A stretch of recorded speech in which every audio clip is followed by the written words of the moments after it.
오늘 우리 주신 하나님의 말씀 시편 63편 1절부터 11절까지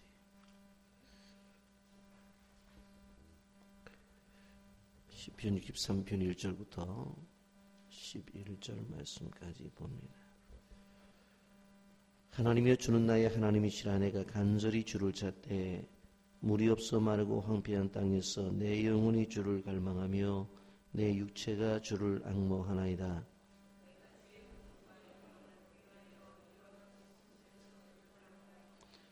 주의 인자심이 생명보다 나음으로 내 입술이 주를 찬양할 것이라.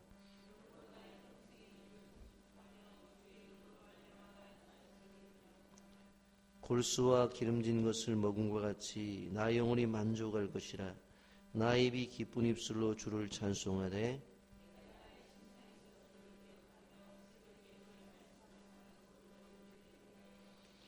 주는 나의 도움이 되셨습니다. 내가 주의 날개 그늘에서 즐겁게 부르리라.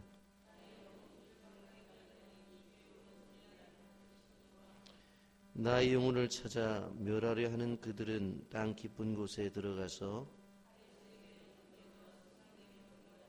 함께 봅니다. 왕은 하나님을 즐거워하리니 주께서 맹세한 자마다 자랑할 것이나 거짓말하는 자 입은 막히리로다. 아멘. 부활절 새벽에 새벽을 깨우며 주님 앞에 나온 여러분들을 예수님의 이름으로 환영하며 축복합니다.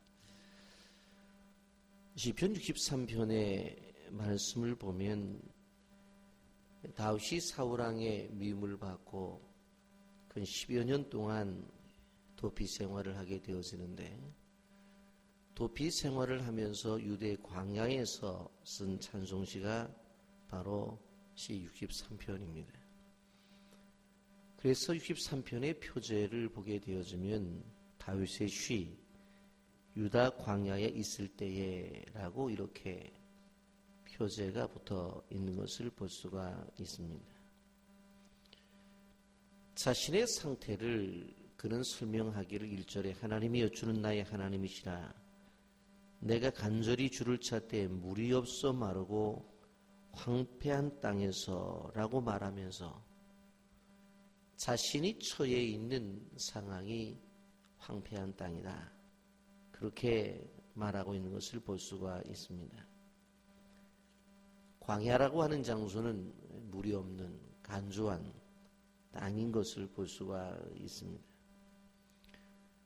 그래서 사실은 물리적으로는 생명이 있을 수 없는 곳이 바로 광야입니다. 살 희망이 없는 것이 광야입니다.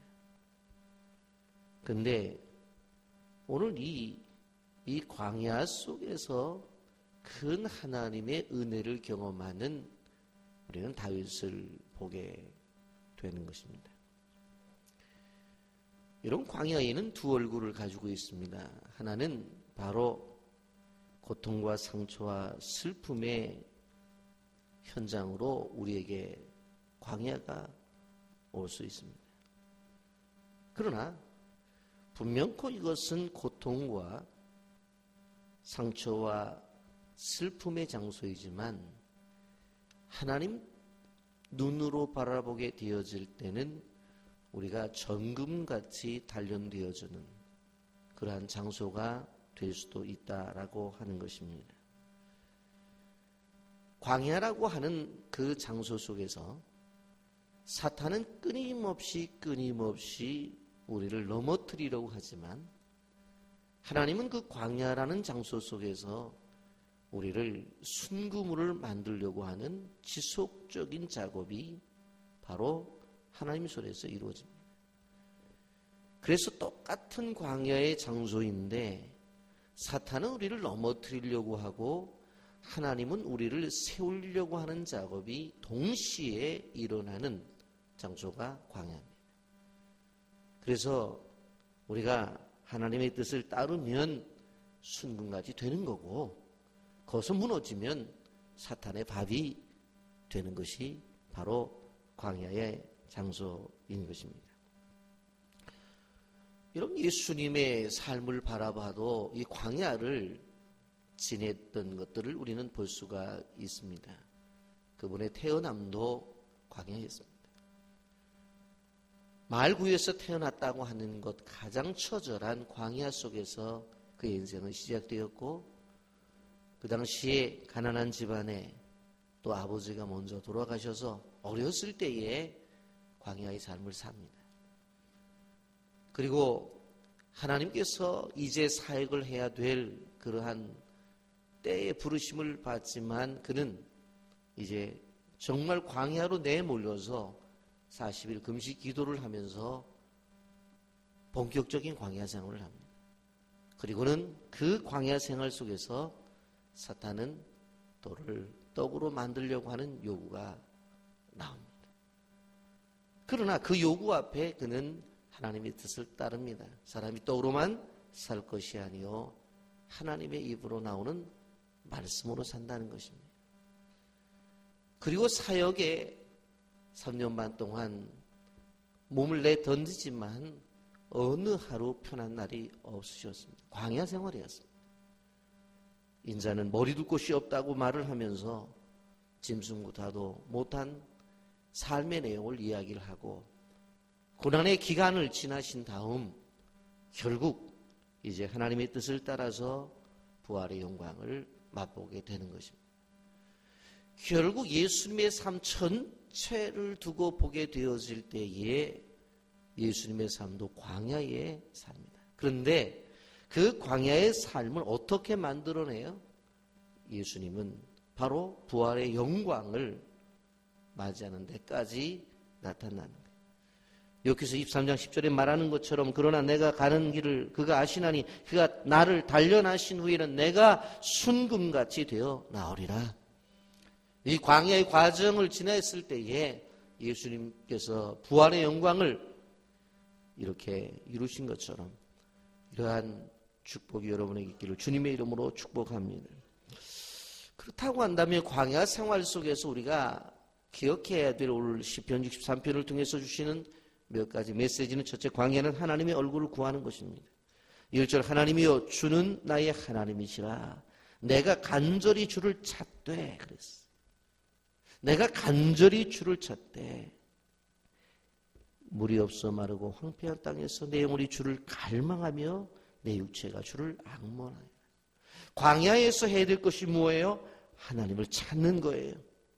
그래서 내가 간절히 주를 찾되라고 말을 하고 있고 내 영혼이 주를 갈망한다고 말을 하고 내 육체가 주를 앙모합니다 라고 표현은 다르지만 1절에서 하나님을 찾는다고 3번이나 반복해서 말씀하고 있는 것을 볼 수가 있습니다.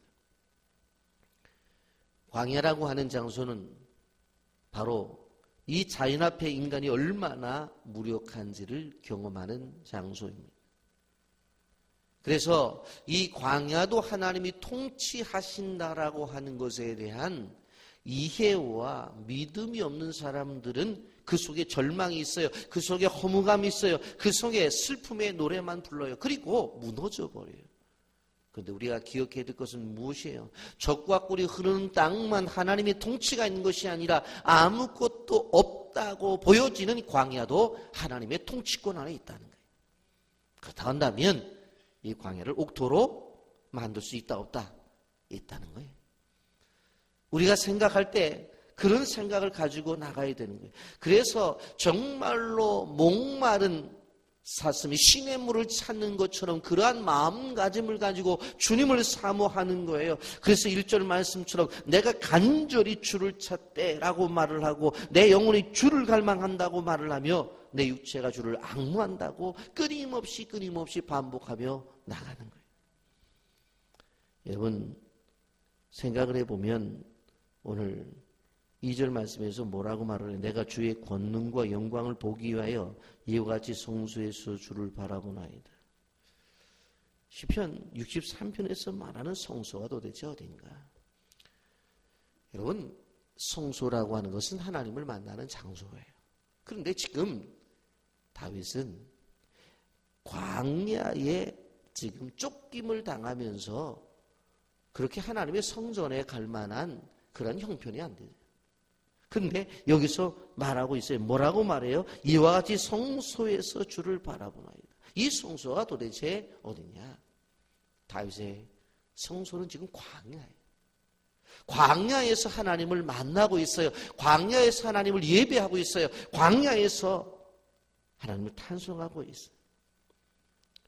여러분, 그런 고통의 현장 속에서 눈을 들어 하늘을 바라보고 있습니다. 그 아픔의 현장 속에서 주 대신 하나님의 얼굴을 바라보며 그 하나님을 향해 목말라 애타고 있다고 하는 것입니다. 구하고 또 구하고 찾고 또 찾고 두드리고 또 두드려서 어떻게 하든지 간에 하나님의 은혜가 임하지 아니하면 자기는 살 수 없다고 하는 간절함을 가지고 지금 광야 생활을 하고 있다고 하는 것입니다. 여러분, 우리가 진짜 우리 인생의 삶 속에서 내 현장이 광야다 그렇게 생각하면 해야 될 거 하나밖에 없습니다. 뭡니까? 하나님을 구해야 돼요. 찾고 또 찾아야 돼요.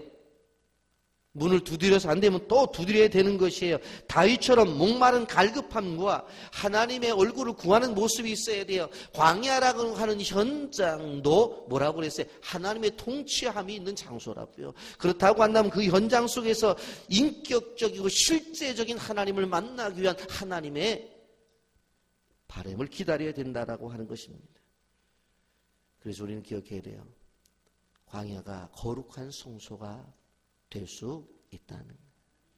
광야가 거룩한 하나님의 교회가 될 수 있다는 것이에요. 광야가 하나님을 만나고 그곳에서 내가 무너짐의 장소가 아니라 그곳에서 정금같이 순금같이 되는 장소라는 사실을 기억하시기를 주님의 이름으로 축복합니다. 또 한 가지, 광야는 바로 찬송의 장소입니다. 여러분 3절 말씀 다 같이 읽어볼까요? 다 같이 읽어봅니다. 시작.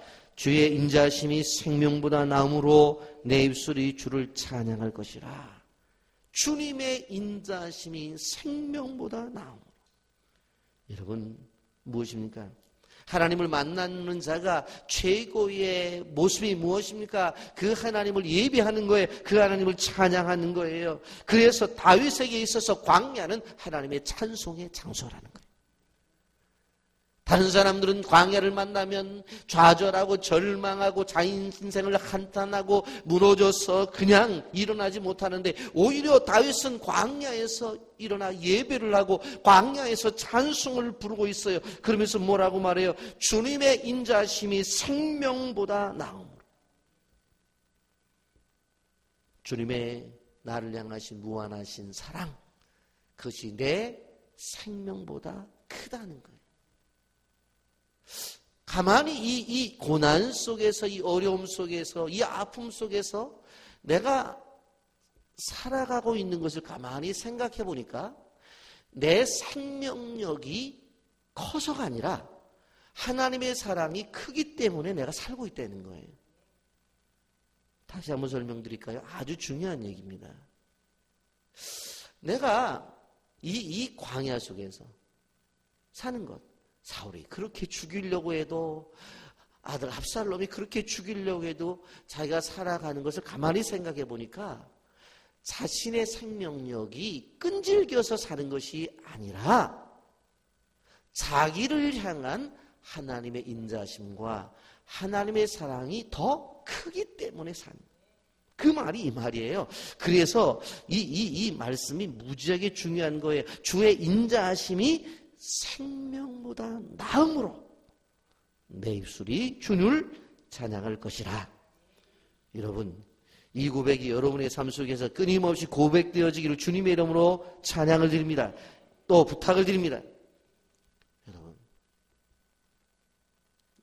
저는 이 한 절만 외우고 살아도 인생 승리하겠다는 생각이 들어요. 그렇죠? 내가 오늘도 살아가는 건 그래 내가 누구야? 그게 아니에요.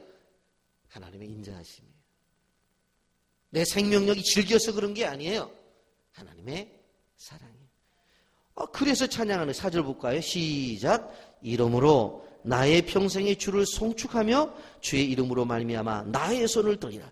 우리가 두 손을 높이 들어서 찬양을 드리는 이유가 뭐예요? 생명, 이 나에 대한 생명이 하나님의 사랑으로 말미암아 유지가 되기 때문에 오늘 아침에 눈을 뜨고도 두 손을 높이 들고 찬양을 드리는 거예요. 그래서 여기에 4절에 이러므로 나의 평생에 주를 송축하며, 평생에 주를 송축하며 주의 이름으로 말미암아 나의 손을 들리라. 여러분, 우리가 기억해야 돼요.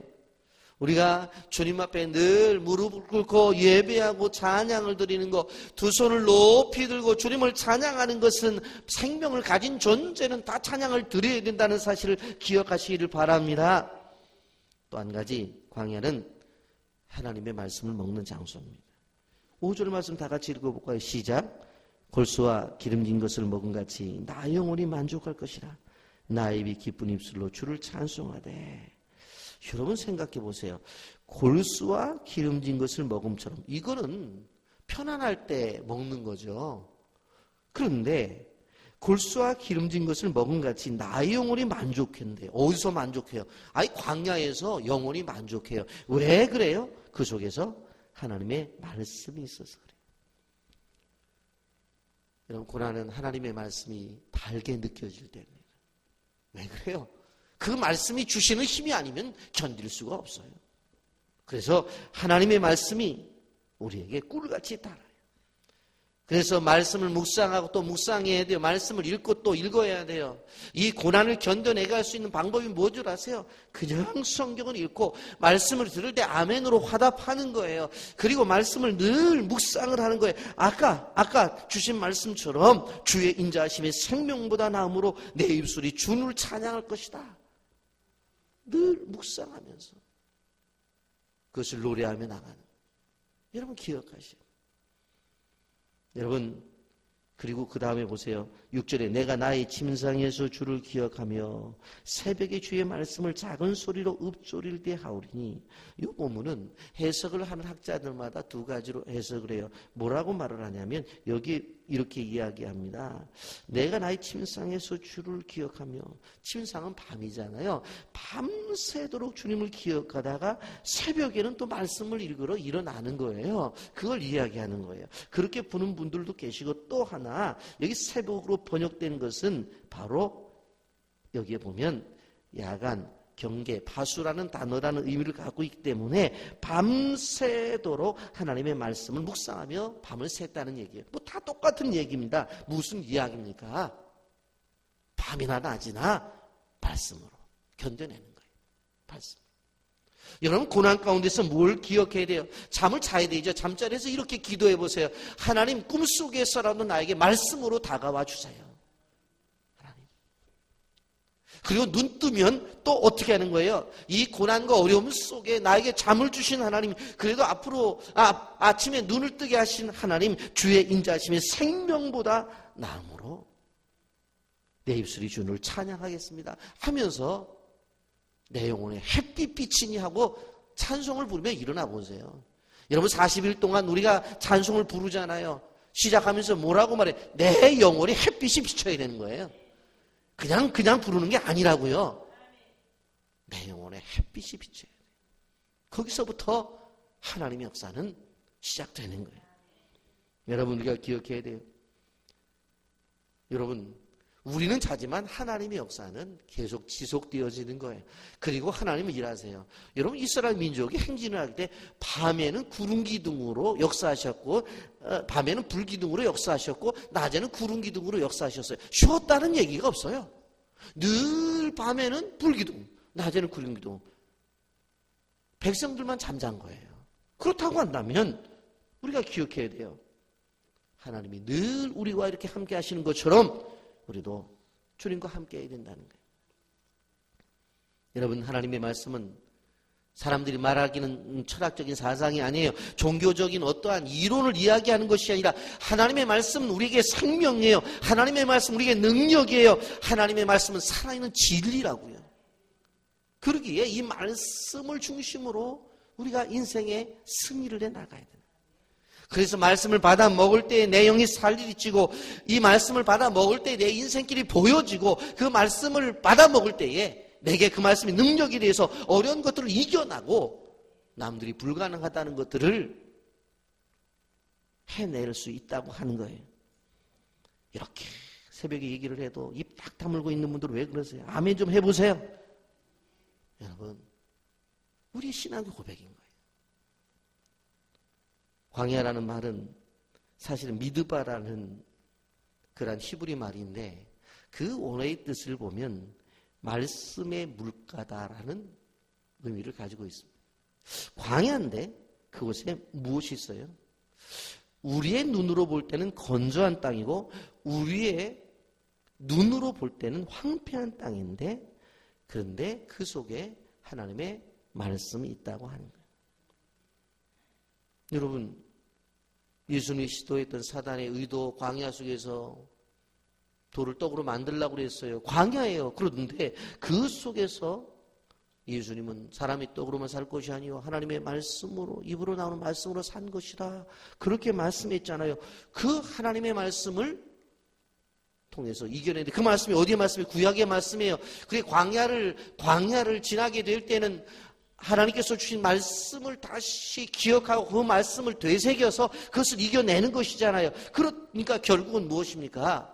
다윗이 그것을 경험한 거예요. 이 광야는 하나님의 말씀을 되새기는 곳이다. 그리고 그 말씀을 다시 씹어 먹는 곳이다. 그리고 그 말씀을 먹어서 그 말씀을 이겨내는 장소다. 여러분 우리가 기억해야 돼요.